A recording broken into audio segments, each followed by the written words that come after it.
Colin, you're going to have to do better than that. Colin's eyes gleamed with mischief. All right, here's the bet. We'll find the most unattractive, unworthy woman we can. Someone who doesn't belong in our world, someone who would make you cringe just to stand next to her. And you'll marry her. Not for a day, not for a week, but for a year. Let's see if even you, Ethan Blackwood, can stomach that. The room went silent for a moment, the weight of the challenge sinking in. Then Ethan laughed, a low, confident sound that sent a shiver through the air. That's it. That's your challenge. Fine. I'll do it. But when I win, you'll owe me more than just bragging rights, Colin. Colin grinned, shaking Ethan's hand. Deal. Let's see. It was the kind of place he would never have set foot in under normal circumstances, but tonight was different. Tonight, he was hunting. Her name's Claire Johnson, Colin had said. Handing Ethan a photo. She works at a shelter for homeless families. She's perfect for this. The photo didn't do her justice, or perhaps it did, depending on how one defined justice. Claire was nothing like the women Ethan usually surrounded himself with. She was heavyset, her dark skin glowing with a natural radiance that Ethan refused to acknowledge. Her clothes were plain. Her hair pulled back into a simple ponytail. There was no glamour, no allure at least, not by Ethan's shallow standards. When Ethan arrived at the shelter, he spotted her immediately. She was kneeling beside a young boy, her voice soft as she reassured him that everything would be all right. There was a warmth in her eyes, a kindness that seemed to envelop everyone around her. Ethan stood at the altar, his expression unreadable. When the officiant pronounced them husband and wife, Ethan leaned in close, his voice low and mocking. Congratulations, Mrs. Blackwood. Welcome to the circus. Claire didn't respond. She simply looked at him, her eyes steady and unyielding, as if daring him to break her. For a moment, Ethan felt something strange, a flicker of unease. Perhaps even guilt. But he quickly pushed it aside. This was a game, nothing more. The first few weeks of their marriage were a nightmare for Claire. Ethan treated her like an inconvenience. Barely speaking to her except to issue commands or make cutting remarks about her appearance. His friends were even worse, openly mocking her at every opportunity.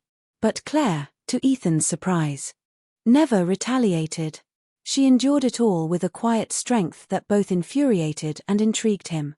One evening, as Ethan returned home from a long day at work, he found Claire in the kitchen. Cooking dinner. The smell of spices and roasted vegetables filled the air, a stark contrast to the cold, sterile atmosphere of his mansion. What are you doing? He asked, his tone sharp. Claire glanced at him, unfazed. Cooking. You have to eat, don't you? I have a chef for that, Ethan snapped. Well, your chef isn't here, Claire replied calmly. So I thought I'd make something. Ethan frowned, unsure how to respond. He sat at the kitchen island, watching as Claire moved around the kitchen with practiced ease. There was something almost comforting about the sight. Though he would never admit it. When she placed a plate in front of him, Ethan hesitated. What is this? Food, Claire said simply. Try it. Ethan took a bite, expecting the worst. Instead, he found himself surprised by the burst of flavors. He glanced at Claire, who was already eating her own meal, seemingly unbothered by his presence. For the first time, Ethan felt a crack in the walls he had built around himself. He didn't understand it, didn't want to understand it. But as he watched Claire eat, her face serene and content, he couldn't shake the feeling that perhaps, just perhaps, there was more to her than he had allowed himself to see. The days that followed their wedding were a study in contrasts. Ethan's sprawling mansion, with its marble floors and towering glass windows, was a cold and lifeless place. It was the kind of home that looked perfect in magazines but lacked any warmth or humanity. Claire, with her simple ways and quiet strength, seemed like an alien presence in its halls. Ethan had expected her to shrink under the weight of her new surroundings, to be overwhelmed by the grandeur and by him. But Claire surprised him at every turn. She didn't flinch when he ignored her. She didn't cry when he made cutting remarks about her appearance or her manners. She didn't retaliate when his friends openly laughed at her during dinner parties. Instead, she carried herself with a quiet dignity that made Ethan's cruelty feel small, even to himself. Ethan had always been a man who thrived on control. He was used to bending people to his will, to watching them scramble for his approval. But Claire was different. No matter how hard he pushed, she refused to break. It wasn't that she fought back, on the contrary. She rarely even responded to his barbs. But her silence, her refusal to rise to his bait, was more infuriating than any argument could have been. One evening, Ethan returned home from a long day at work to find Claire sitting in the library. She was curled up in an armchair, a book in her hands and a cup of tea on the table beside her. She looked completely at ease, as if she belonged there. It irritated him more than he cared to admit. "Enjoying yourself?" he asked, his tone dripping with sarcasm. Claire glanced up, her expression calm. "I am, actually. Thank you for asking." Ethan frowned, caught off guard by her response. He had expected her to stammer, to apologize, to make herself small. Instead, she simply returned to her book, as if he weren't even there. "You know," he said, stepping closer, "most people would be a little more grateful for everything I've given them." Claire looked up again, this time meeting his gaze directly. "Grateful," she repeated, her voice steady. "For what, exactly? For the insults? For the humiliation?" He turned and left the kitchen, but the sound of their laughter followed him down the hall. The first real crack in Ethan's armor came during a charity gala. It was one of the many events he was obligated to attend as part of his social and business obligations. Claire, of course, was expected to accompany him. She had chosen a simple black dress for the occasion, one that hugged her curves without drawing too much attention. Her hair was styled in soft waves, and she wore only a touch of makeup. She looked elegant, though Ethan would never have admitted it. As they entered the ballroom, Ethan braced himself for the usual whispers and stares. His friends, as expected, wasted no time in making their opinions known. "Ethan," Colin said with a smirk, "you really outdid yourself this time. Where did you find her? A clearance sale?" The group erupted into laughter. But Claire didn't flinch. Instead, she turned to Colin, her expression calm but firm. "It's funny," she said, her voice steady. "You'd think a man with so much money would have better manners." The laughter died almost instantly. Colin stared at her, stunned, while Ethan felt an unfamiliar pang of pride.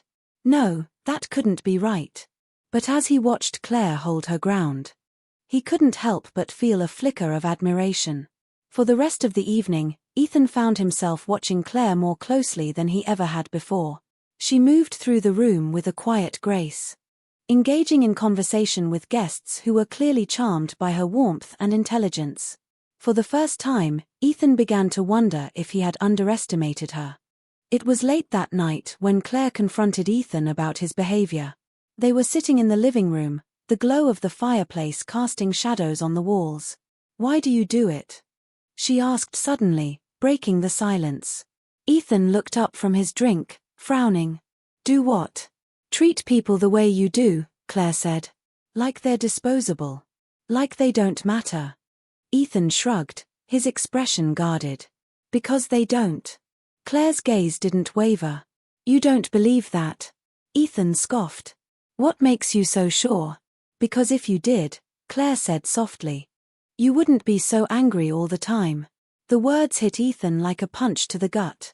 He opened his mouth to argue, but no words came. For the first time, he started spending more time at home, watching Claire as she went about her day. He found himself drawn to her warmth, her kindness, her ability to find joy in even the smallest things. One evening, he joined her at the shelter where she worked. He had expected to feel out of place, but instead, he found himself captivated by the way Claire interacted with the families there. She knew their names, their stories, their struggles. She treated them with a level of care and respect that Ethan had never seen before. As he watched her kneel down to comfort a crying child, something inside him shifted. For the first time in years, Ethan felt a flicker of something he couldn't quite name, something that felt dangerously close to hope. Ethan had always believed that life was a game, a series of strategic moves designed to secure power, wealth, and dominance. But for the first time, he felt like he was losing control of the board. Played with the children, and listened to the stories of the people who came through its doors. It was uncomfortable at first, but slowly, he began to see the world through Claire's eyes. He also started treating Claire differently. The sharp, cutting remarks disappeared, replaced by genuine curiosity and respect. He found himself wanting to know more about her, her past, her dreams, her fears. And the more he learned, the more he realized how deeply he had underestimated her. Claire, for her part, remained cautious. She had seen glimpses of Ethan's humanity. Hoping to find Claire, when he arrived, he saw her sitting with a group of children, reading them a story. She looked tired but determined, her voice steady as she brought the characters to life. Ethan waited until she was finished, then approached her. "Claire," he said quietly, his voice filled with emotion. "I know I've hurt you. I know I don't deserve your forgiveness. But I need you to know that you've changed me. You've made me see the world in a way I never thought possible. And I don't want to lose you." Claire looked at him. Her eyes filled with both pain and hope. "It's not enough to say you've changed, Ethan," she said. "You have to show it." Ethan nodded, determination flashing in his eyes. "I will," he promised. "For you. For us." In the weeks that followed, Ethan worked tirelessly to prove himself not just to Claire, but to everyone around him. He continued volunteering at the shelter, using his resources to make a real difference in the lives of those who needed it most.